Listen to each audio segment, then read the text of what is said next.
نبدأ بالصلاة على النبي الكريم محمد صلى الله عليه وسلم، فصلوا عليه وسلموا تسليما.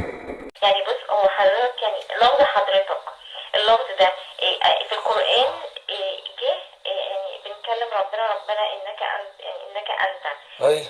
صح. انا عايزه افهم بقى، يعني انت اكيد يعني افهمهم، يعني يعني لما بكلم حد مثلا، يعني بعلم بنتي مثلا انها تقول لي مثلا لابوها مثلا حضرتك او كده. هل يعني انا عايزه افهم، يعني لو كان اللفظ ده معظم، يعني طب هو ما جاش في المصحف وربنا كنا بنقول له انت، يعني هل يعني حضرتك فاهمني انا عايزه اسال اقول ايه؟ فاهم كويس. طب قولي لا، بقى. اسمحي نقول ما قال الله في كتابه وما قاله الرسول في سنته. قولي في كتاب الله، علم ابنك يقول يا أبتي، يا أبتي، ورد في القرآن ولا؟ تمام. يا أبتي إني رأيت 11 كوكبا، ويقول يا أماه، يا أمي، استأذنت ربي أن أزور قبر أمي، هكذا. لكن لفظ حضرتك أولا ليست في كتاب الله وليست في سنة رسول الله، إنما اصطلاح لبعض أهل التصوف البغيض الذين يزعم بعضهم أن الأقطاب الخمسة يجتمعون كل يوم خميس ويحددون مصير العالم. الأقطاب الخمسة يدخلون فيهم السيد البدوي على إبراهيم الدسوقي على ما أعرفش مين، ويقول لك بيجتمعوا الخميس وتحضرهم رئيسة الديوان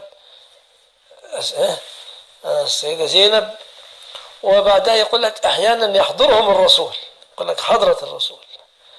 فهذا الاصطلاح شاع عند المصريين وأصبح كل واحد يقول حضرتك حضرتك، كل كلمة حضرتك، لا هي في قرآن ولا في سنة نبي أمين، وكذلك المعنى غير سوي، المعنى غير مستقيم لها.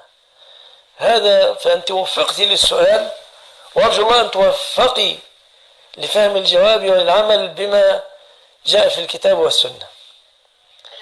الله يكرمك. يعني نلزم اللغة التي نزل بها القرآن سنسلم من كل المشاكل، سنسلم من كل المشاكل. واحد مثلا الرسول عليه السلام أرسل رسالة إلى هرقل عظيم الروم، قال عليه الصلاة والسلام بسم الله الرحمن الرحيم من محمد عبد الله ورسوله إلى هرقل عظيم الروم، إلى هرقل عظيم الروم، وأكمل الرسالة عليه الصلاة والسلام. قال سليمان إنه من سليمان وإنه بسم الله الرحمن الرحيم ألا تعلوا علي وأتوني مسلمين. هل سمعت أن عمر قال لأبي بكر حضرتك قلت كذا؟ هل سمعت أن عليا قال لعثمان أو لعمر حضرتك قلت كذا؟ ما ورد هذا.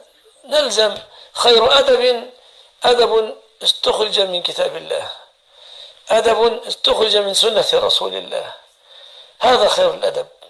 وأنا أشكرك على هذا الاتصال وعلى إثارة هذه المسألة، لأن عموم الناس وقعوا فيها وليس لها مستند في الكتاب أو في السنة المباركة، والله أعلم.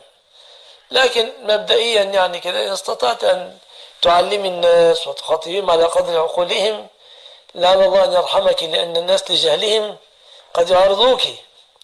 والله قال في كتابه الكريم بل كذبوا بما لم يحيطوا بعلمه ولما يأتيهم تأويله، وقال بل أكثرهم لا يعلمون الحق فهم معرضون. فيعلم الناس برفق. بارك الله فيك. شكرا يا شيخ. الله يبارك فيك.